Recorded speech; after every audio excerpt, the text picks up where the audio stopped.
estamos aqui para mais um Rosilma Roldan e os Jovens Pensadores. E hoje, mais uma vez, eu tenho uma grande honra e o grande prazer de trazer minha amiga querida, a médica, ginecologista e obstetra Maria Cristina de Abreu Menezes, que vai conversar com a gente um pouquinho sobre um tema que agora nem tanto, mas já foi muito polêmico. Ainda é um pouco polêmico, mas a gente sabe que nós passamos por muitas transformações dentro de muito pouco tempo e é sobre isso que ela vai falar com a gente hoje.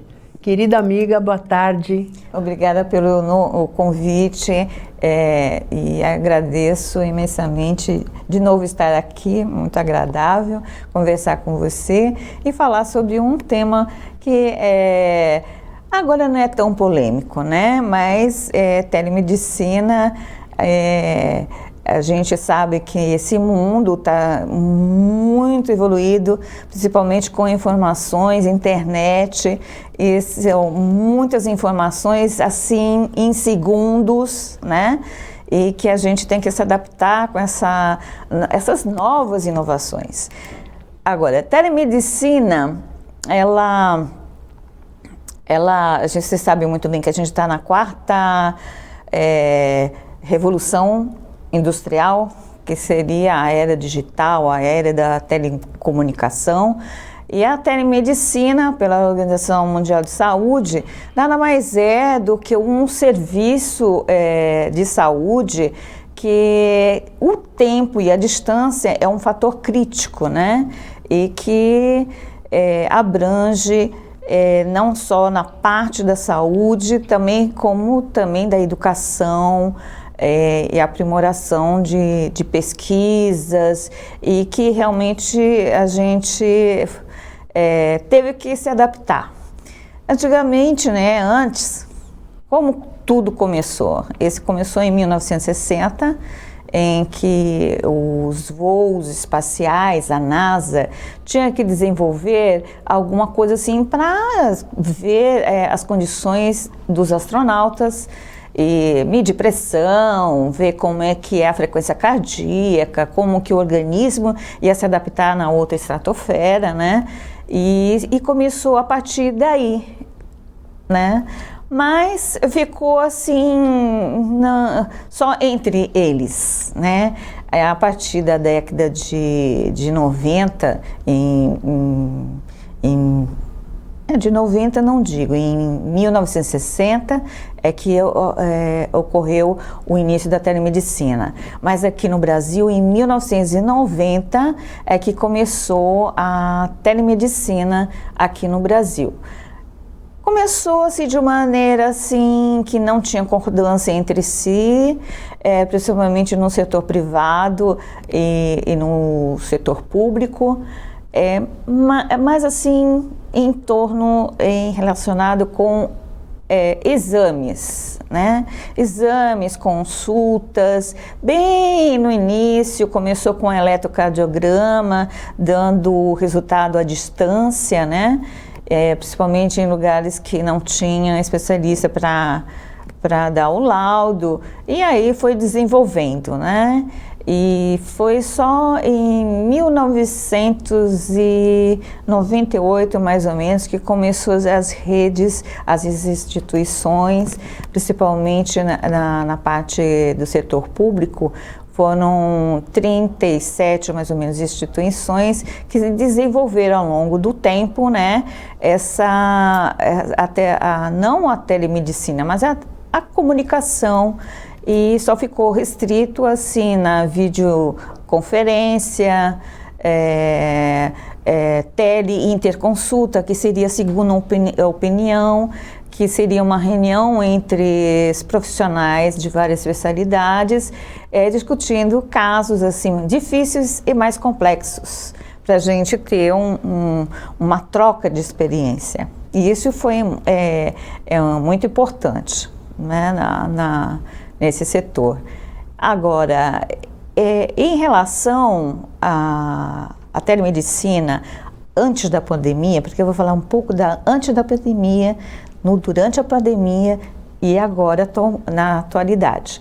Antes da pandemia, o Conselho Federal de Medicina, isso em 2002, ela teve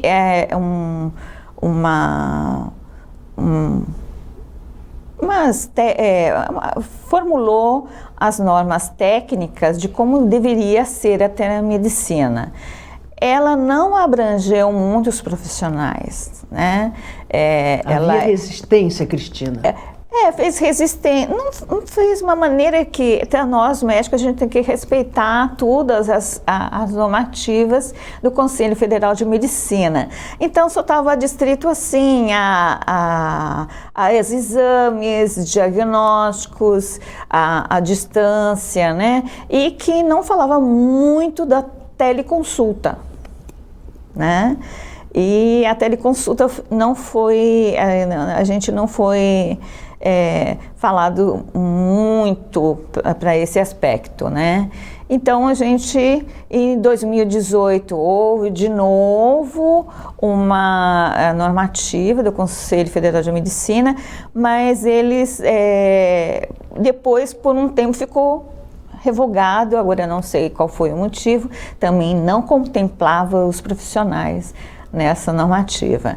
E você sabe como a pandemia, né, finalzinho já de 2019, começo de 2020, em 2020, em março, já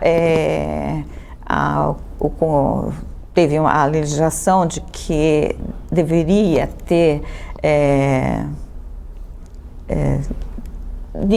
aprovado a telemedicina à distância, principalmente pela pandemia. Aí a pandemia, ela fez o seguinte, ela fez que a telemedicina fosse assim, muito importante. Então ficou como um ato complementar, né? E que a gente precisou, porque a gente teve que se adaptar em condições de bem rápido a essa pandemia, não só de protocolos, e que a gente tinha a ver como é que a gente ia fazer o telemonitoramento dessas pacientes, né? Então a telemedicina veio. E aí está escrito que depois que terminasse essa pandemia, ia voltar como o estado anterior, né? Não contemplando os profissionais de novo. Então, mas eu acho que essa pandemia fez o papel fundamental de falar sobre a importância de como é a telemedicina.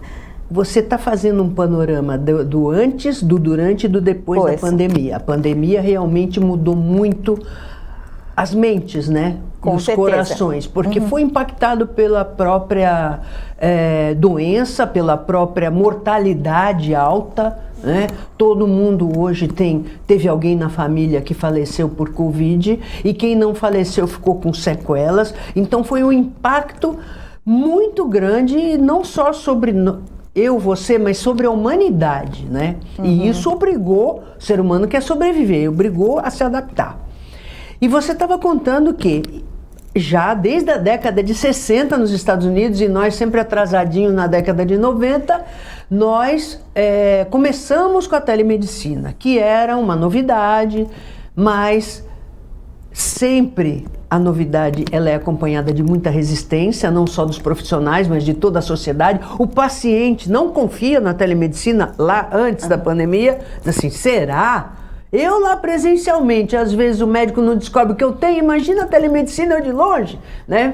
Até porque a gente sabe que tem um problema de comunicação entre o paciente e o médico, né? Às vezes o médico quer saber alguma coisa que o paciente não sabe informar, e às vezes o paciente informa uma coisa que não interessa para o médico. Então a gente sabe que existe essa dificuldade.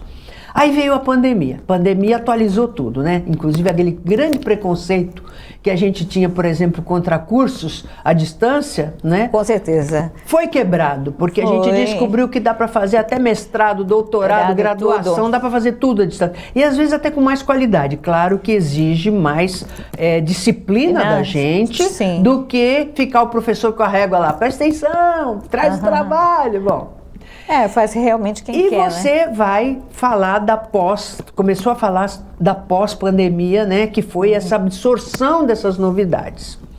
Minha pergunta é a seguinte, Cristina, eu estou acompanhando a tua explicação aí e digo o seguinte, quanto ao paciente, porque, claro, a telemedicina, ela veio salvar os pacientes que estavam isolados por causa do 2020, ninguém saía de casa, quase ninguém, né? Nem os profissionais e nem os doentes, a não ser quem tivesse com Covid. Os hospitais todos só cuidando de Covid, a gente acompanhou tudo isso. UTIs com 95% de lotação só de Covid e as outras doenças.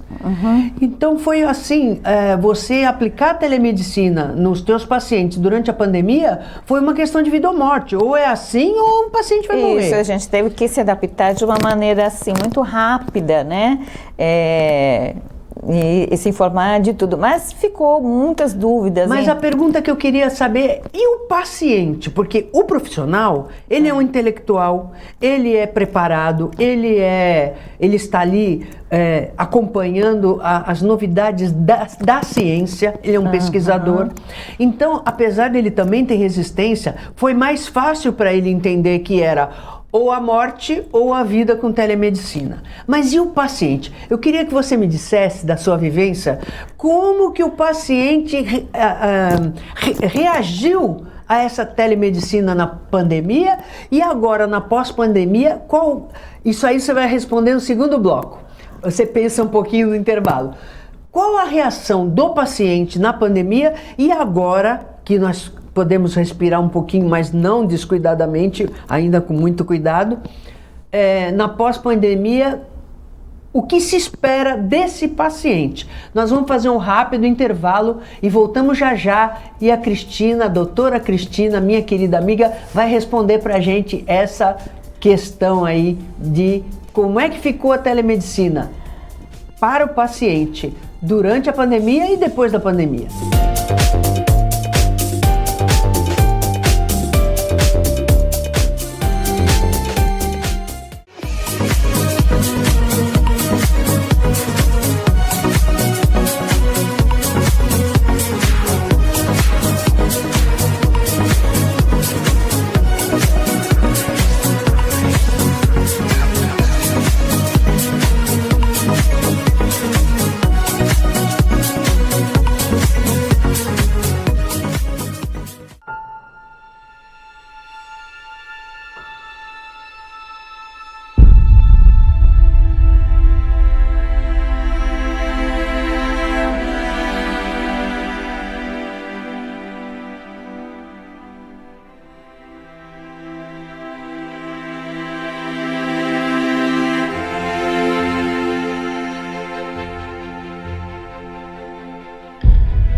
Voltamos e agora a doutora Cristina, minha querida amiga, vai falar como é que esse paciente reagiu à telemedicina durante a pandemia e agora? Como é que estão as coisas e Queria também que você falasse um pouquinho da Lei Geral de Proteção de Dados, se ela tem alguma influência nessa área da telemedicina, enfim.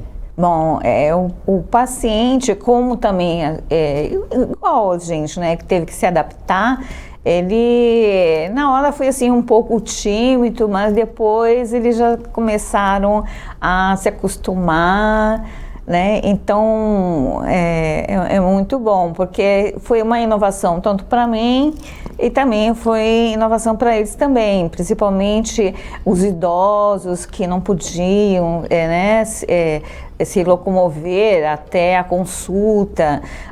Geralmente eles têm dúvidas, então foi tudo explicado durante a telemedicina, como também a medicação, como que deveria ser, e também a gente fazer aquela troca, né, de como que o tratamento foi eficaz, se está tudo bem, né?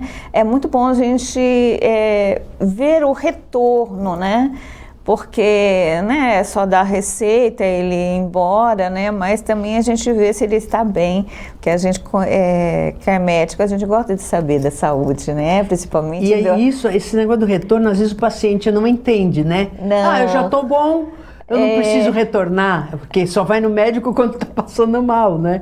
E não entende que isso faz parte para saber se deu certo, para aquela pessoa. Tanto que até tem várias modalidades da telemedicina, que é a teletriagem, a teleconsulta, e um monte, né? É um telemonitoramento também, principalmente de pacientes idosos com doenças crônicas, né? Porque isso e foi até diminuição de recursos também da saúde, né? Porque quem tem doença crônica sabe muito bem que tem que estar vigilante, né? E qualquer agravo tem que entrar em contato.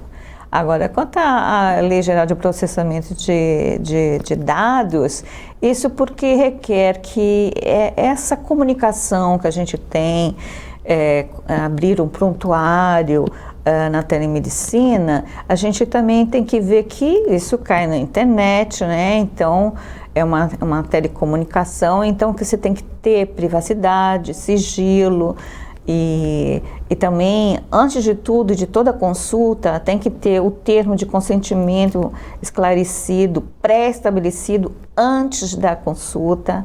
E durante a consulta, o médico deve falar que ele tem certas limitações, né? E pela teleconsulta. E o risco também, né?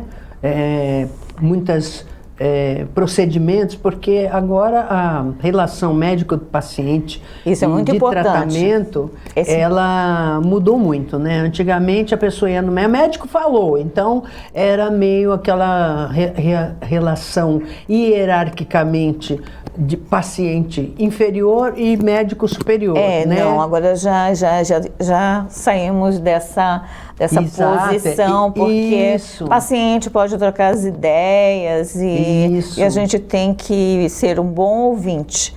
E até eu acredito, Cristina, que isso que você está falando ajuda o médico, né? Porque quanto mais à vontade estiver o paciente com o médico, ele mais informação vai dar e o médico pode ter mais chance de acertar, né? E há também, hoje, né? Muita gente não sabe que hoje evoluiu muito esse tipo de tratamento, vamos dizer assim, parceiro, né? Sim. Entre paciente e médico. Algumas doenças crônicas, como você disse, por exemplo, câncer, né? Que muitos tipos de câncer se cronificam e as pessoas ficam tratando e acabam morrendo até de outra coisa. Mas há casos, eu conheci já pessoas que decidiram, junto com o médico, entrar na medicina paliativa. Sim. Porque preferiam do que ficar sofrendo e só porque durar mais um dia ou mais um mês. Tratamentos paliativos são muito importantes hoje em dia, porque acolhe, né, o paciente bem na fase terminal, E você sabe que a fase terminal é muito doloroso para o paciente, não só pela doença, mas também os tratamentos paliativos melhoram, aliviam um pouco a dor, né? E tem uma morte digna, como dizemos, né? Existe até o testamento vital, né? Sim, que é o próprio paciente, ele pode fazer. Que às vezes ele não quer fazer o tratamento convencional, ele quer fazer o tratamento paliativo, e a gente tem que respeitar, porque na nossa Constituição tem um direito individual que a gente tem que obedecer, né? Já está na Constituição, então a gente tem que obedecer. É isso mesmo. É a vontade, né, do paciente. Sim, que é uma que coisa... quer ter uma morte digna e não quer prolongar o sofrimento, né? Então eu já conheci pessoas assim, já conheci inclusive médicos que já fizeram seu testamento vital, né? Que é justamente o que ele quer que aconteça com ele, se ele chegar nesse momento. Porque médico, ele que sabe, né? É diferente. Assim, eu não quero passar por isso, né? É muito importante, porque é um dos princípios fundamentais da telemedicina, é o respeito da relação médico-paciente, é a responsabilidade do paciente, a responsabilidade do médico, e também a privacidade dessas informações, porque é muito importante. O termo de consentimento informado, esclarecido, tem que estar sempre. E também é o seguinte, ambas as partes têm que estar bem unida e confortável, de uma maneira de ter a liberdade de falar realmente o que realmente precisa na hora certa. Cristina, uma curiosidade que eu tenho, que é a seguinte: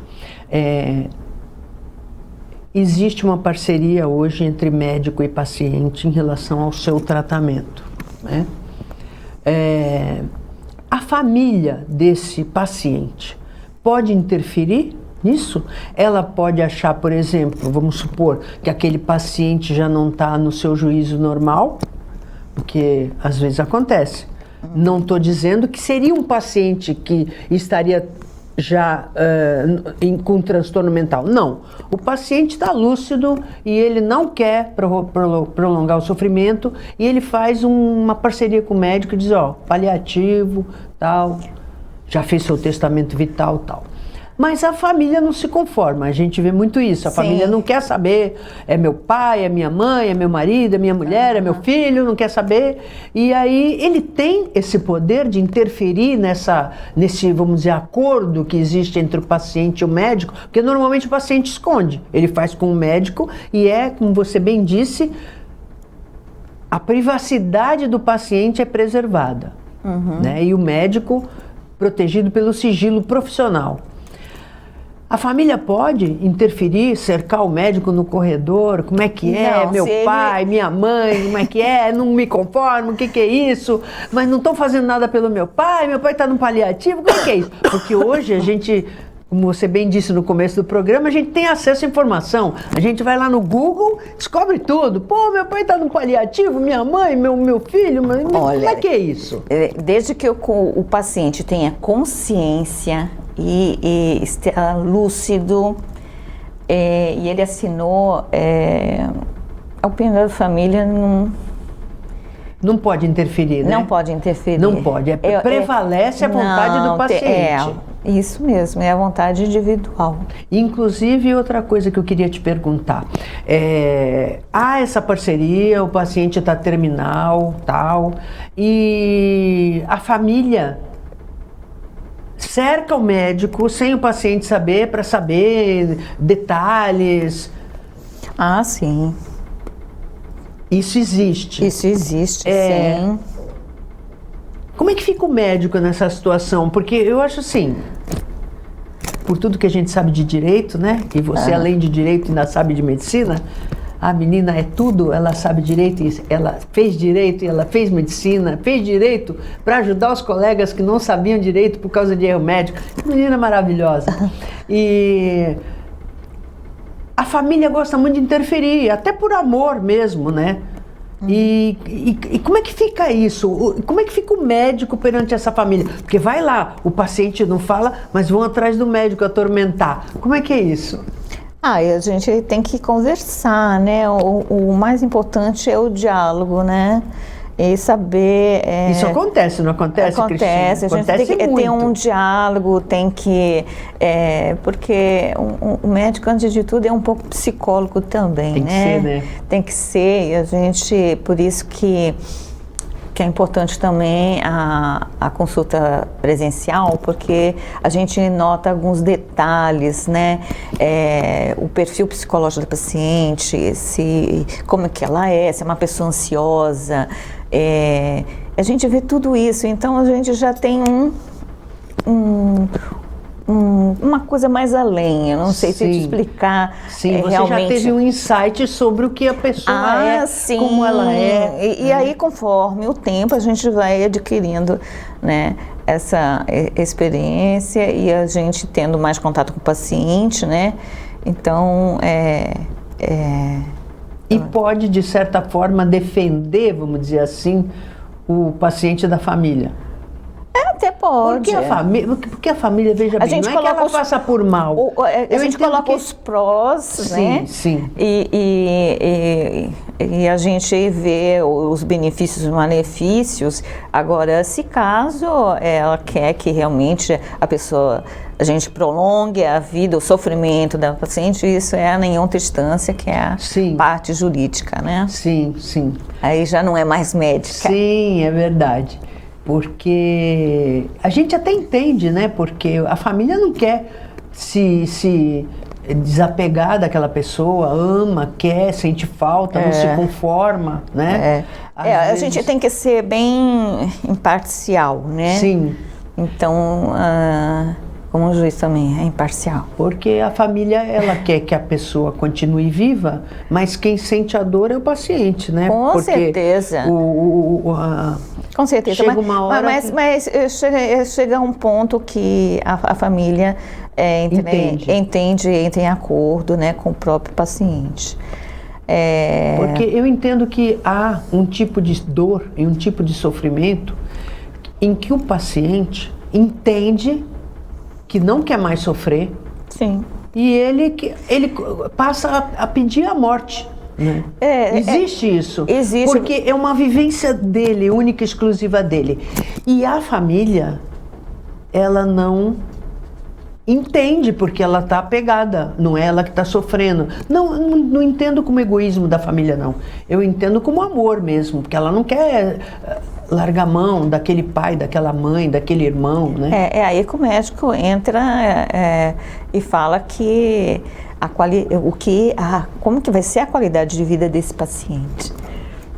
Já pensou uma vida vegetativa? Sim, tá certo. Né? Cristina, muito obrigada. Você vai voltar aqui, porque nós já temos um tema surpresa, que eu não vou falar qual é, combinado que ela vai voltar, já tem até data, né? Um tema muito importante também, que é um pouco continuação dessa nossa conversa, né? O nosso próximo tema. Sim. Obrigada pela presença, pela doçura, pelo compromisso, pela competência, Obrigada. por tudo de bom que você representa. Obrigada.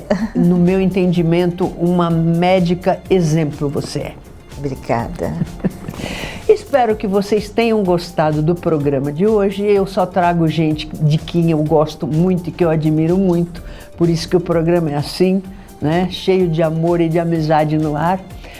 E espero estar com vocês novamente sábado que vem às 15 horas, com reprise segunda-feira às 17h30.